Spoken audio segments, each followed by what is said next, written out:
Salut à tous et bienvenue sur Geeko World. Alors aujourd'hui on est le début du mois de décembre, ce qui signifie qu'il est maintenant temps de revenir sur les lectures manga du mois de novembre. C'est-à-dire tout simplement que je vais vous présenter les titres que j'ai lus. Je vais en parler avec vous, échanger brièvement là-dessus. Le but de cette vidéo étant tout simplement de partager mon avis sur certains titres qui vous intéressent peut-être d'ailleurs, et puis de vous dire éventuellement si le titre il est à conseiller ou pas.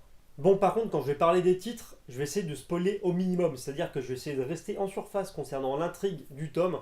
Donc comme ça, même si vous ne l'avez pas lu, ça vous donnera envie tout en ne vous gageant pas l'expérience de lecture. Je pense que ça sera plutôt pas mal. En tout cas, voilà, sans plus tarder, on passe aux lectures du mois de novembre.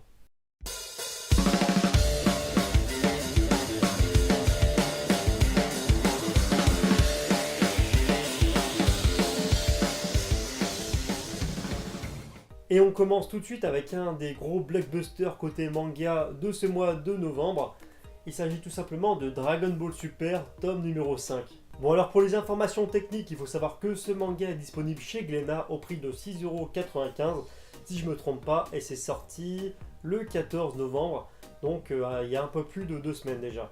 Et avec ce tome, le truc qui est vraiment sympa à noter, c'est que Glénat en fait a sorti une couverture reversible, donc calquée sur la couverture alternative qui était sortie au Japon lors de la sortie du tome 5. C'est-à-dire que ici vous avez la couverture classique, juste là, et une fois qu'on retire le tome, hop, et bien ici vous avez la couverture alternative avec une tranche différente, avec Trunks qui apparaît justement sur la tranche, et une couverture avec Trunks en vedette bien sûr. Donc si vous voulez voir apparaître Trunks sur votre tranche et dans votre mangatech, c'est cette couverture là qu'il faudra mettre tout simplement. En tout cas perso je trouve que cette jaquette alternative est plutôt sympa, franchement c'est une bonne idée de la part de Glénat, donc merci à eux d'avoir pensé aux fans et d'avoir édité justement cette couverture en France. Alors autrement concernant mon avis sur ce nouvel opus de Dragon Ball Super et sur l'intrigue générale du tome, disons que franchement c'est un tome que j'ai adoré encore une fois. Si en un mot je devais résumer ce tome, disons que c'est plutôt un tome de transition. Donc c'est-à-dire que dans ce tome-là, on a la fin de l'arc Zamasu, donc l'arc Mirai Trunks, je crois qu'il s'appelle comme ça officiellement. En tout cas voilà, on a la fin de l'affrontement entre Sangoku et Zamasu. On sait enfin qui remporte la victoire. Bon, certains sans doute, mais je trouve que la fin justement de l'arc Zamasu, donc l'arc Mirai Trunks, est assez surprenant. Je m'attendais tout, mais pas à ça. Donc c'est-à-dire que c'est un arc que j'ai pas vu en animé, que j'ai seulement lu en manga et que j'ai trouvé excellent tout simplement. Mais disons que j'étais assez surpris par la tournure assez, inattendue de ce qui se passe pour la conclusion de cet arc. Alors je sais que perso, certaines personnes avec qui j'ai discuté concernant la fin de cet arc, certaines personnes ont totalement détesté, moi j'ai trouvé ça plutôt osé. Ça change un peu des fins de combat habituelles et puis ça ressemble plus pour le coup à une fin d'arc un peu à la Dragon Ball où c'est un peu inattendu et il se passe un truc un peu de fou. Et sinon dans ce tome là on a aussi le début de l'arc très controversé, le tournoi du plus fort. Donc je trouve que le nom a été plutôt bien choisi dans cette œuvre. Au niveau de la traduction, franchement, c'est juste nickel. Donc c'est-à-dire qu'avec l'animé, cet arc s'appelait tout simplement l'arc du pouvoir ou le tournoi du pouvoir. C'était pas forcément très cohérent avec ce qui se passait généralement dans l'œuvre. Et donc le fait d'appeler tout simplement cet arc l'arc du plus fort, donc le tournoi du plus fort, je trouve que c'est beaucoup plus cohérent avec le propos. Et perso, je suis assez convaincu pour l'instant par l'arc le tournoi du plus fort, c'est-à-dire que pour moi l'introduction est vraiment super bien faite. On découvre un peu tous les autres dieux de la destruction des autres univers, et ça fait plaisir. Je trouve qu'il y a une patte très Toriyama-esque, si je peux dire ça comme ça, même si techniquement ça se dit pas. Mais on sent vraiment la patte de Toriyama derrière justement ces dieux des divers univers, et j'ai trouvé ça vraiment intéressant. Et en plus, ce qui se passe par rapport aux dieux de la destruction des différents univers est assez intéressant. Donc franchement, c'est vrai que ça va un peu vite, tout s'enchaîne un peu rapidement, mais par contre, je trouve que c'est plutôt bien amené. Et pour moi, Toyotaro gère complètement cette partie, donc pour l'instant, il fait plutôt du bon boulot avec Dragon Ball Super. À voir ce qui se passera par la suite. Alors là, maintenant, on va parler d'une des autres grosses sorties du mois de novembre. Il s'agit tout simplement de The Promised Neverland, tome 5. C'est un tome que j'avais attendu avec impatience. Il s'est coulé un mois entre la sortie du tome 4 et la sortie du tome 5. Et franchement, merci à Kazé d'avoir mis un délai assez court, parce que l'attente était tout simplement insoutenable. En ayant lu la fin du 4ème tome de The Promised Neverland, je m'attendais vraiment à un truc, assez surprenant, un gros retournement de situation. Et au final, il se passe des retournements de situation, c'est sûr, mais qui prennent un peu en contre-pied le lecteur. C'est-à-dire qu'on est surpris encore une fois. On termine le premier arc de la série que j'appellerais tout simplement l'évasion. Donc l'évasion se conclut enfin dans ce tome. Vous verrez bien sûr ce qui se passe en fait et le dénouement justement de cet arc. Je ne vais pas vous spoiler. Et ensuite après le manga prend une toute autre tournure assez intéressante. Je m'attendais pas à une tournure aussi, comment dire, fantastique par la suite. Disons que j'étais surpris mais dans le bon sens. Bon, je vous avoue que c'est pas facile de parler de ce tome sans spoiler, donc sans rien divulguer. Mais en tout cas voilà, j'ai bien aimé la nouvelle dimension apportée par le début du nouvel arc, qui apporte vraiment une dimension fantastique et un petit peu, comment dire, conte pour enfants. Vous savez, un peu les contes d'horreur, un peu comme les contes des frères Grimm, etc. Et bah je trouve que ce tome prend vraiment une autre dimension, un peu dans ce style, vers la deuxième partie.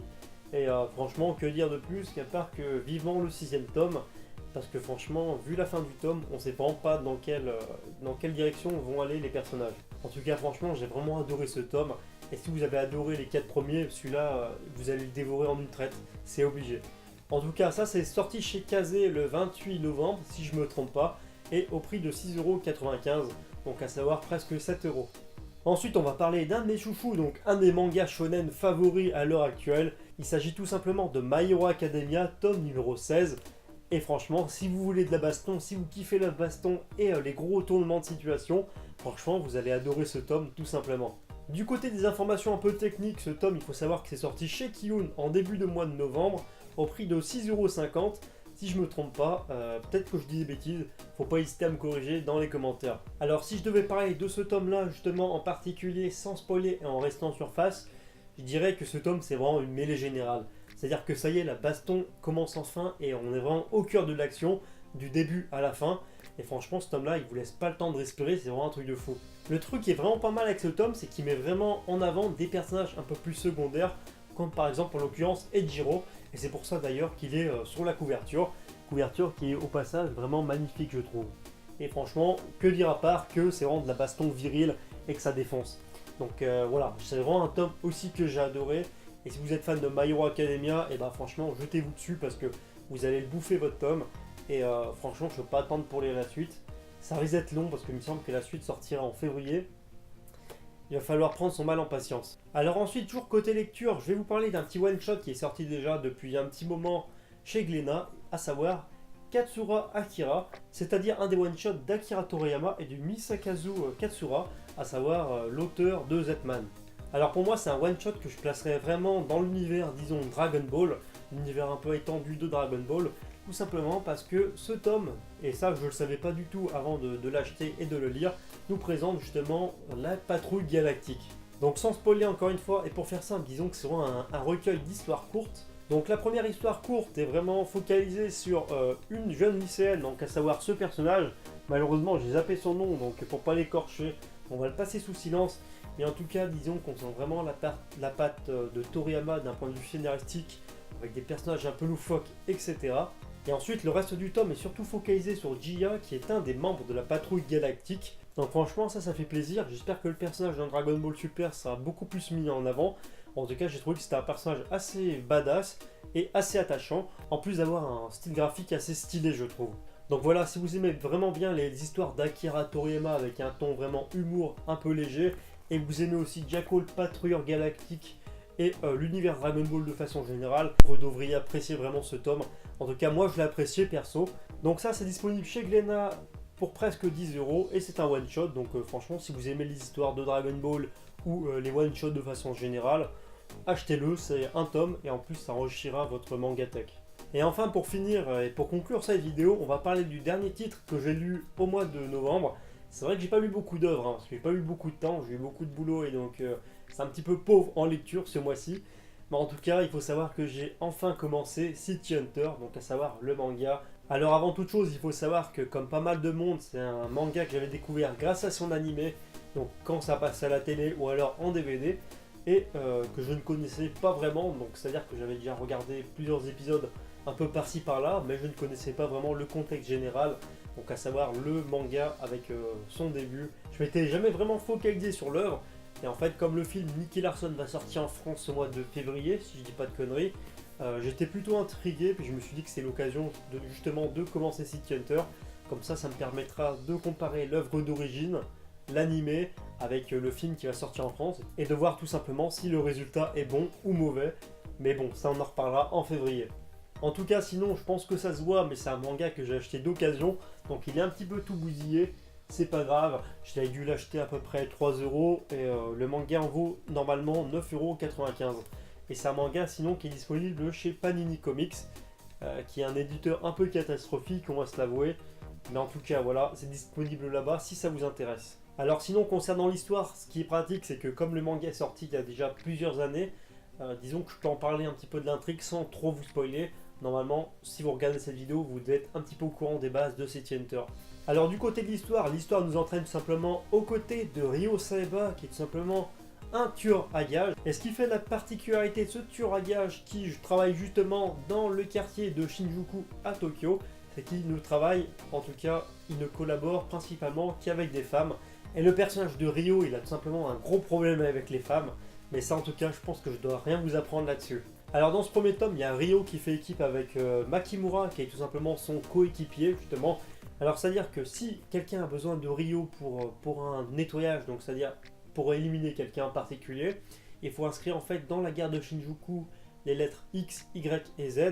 Et ensuite c'est Makimura qui s'occupera en fait de transmettre le message à Ryo pour justement lui donner ce nouveau travail. Donc la patte graphique et le dessin, donc son style graphique à Tsukasa Ojo, et ben ça m'a absolument pas dérangé.